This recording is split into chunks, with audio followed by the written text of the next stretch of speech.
Ocharchilik davrida osh eng katta ehson. Ocharchilik davrida.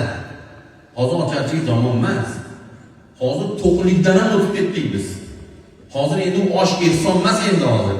Ehson pulni olib kelib qo'liga berish haqiqiy. Yetim, qiynalgan, kambag'al, kasal, doriga puli yo'q, beva, kontraktga pul to'lanmayotgan, qishga ko'mir ololmayotgan, taydan suv o'tadigan sapoyni kiyib yurgan, shunga olib kelib, "Mana $2000, mana $3000."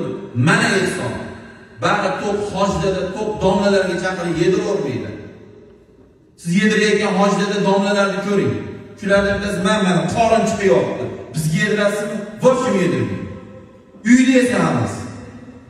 Lekin asosiy nuqta joy qolib ketyapti. Yetim, qiynalgan, beva, kambag'al bola, 4 ta bolasi bilan 1 oyda 4 million oylik oladi. Nimaga yetqizsin bu? Mana savol sizlarga. Qaqa yetqizsin 4 million pulni, 5 million pulni. Qaqa yetkazadi bu bechora bola. Ba'zi xotini bor, dadasi bor, onasi bor, 4 ta bolasi bor, 8 ta odam, 7 ta odamga 4 million nimaga yetishi mumkin? Ha, uni endi biz 4 million emas, 40 million topadigan hojdadani, 20 million, 30 million, 100 million topadigan hojakani, qorakani chaqirib yedirish bu xato emasmi bu?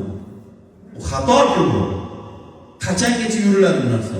To'xtatinglar, dasmon solib, ehson qilishni to'xtatinglar. Nikoh to'yi bor, xo'p. Aqiqa bor, xo'p. Qolgani shariatda yo'q.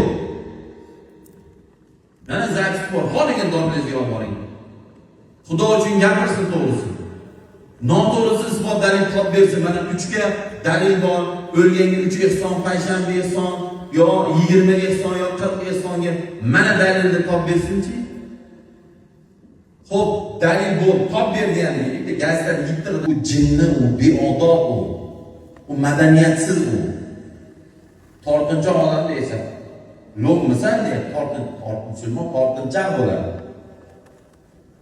Islomiy go'zalligi shu joyda. Kayfiyatdan tushirgan uzr so'ramayman, sababi uzr so'raydigan emas. Yeni gapirish kerakda, yutuqlar cho'ntagimizda naqd pulimiz. Tanqid kelajak mevasi deydi.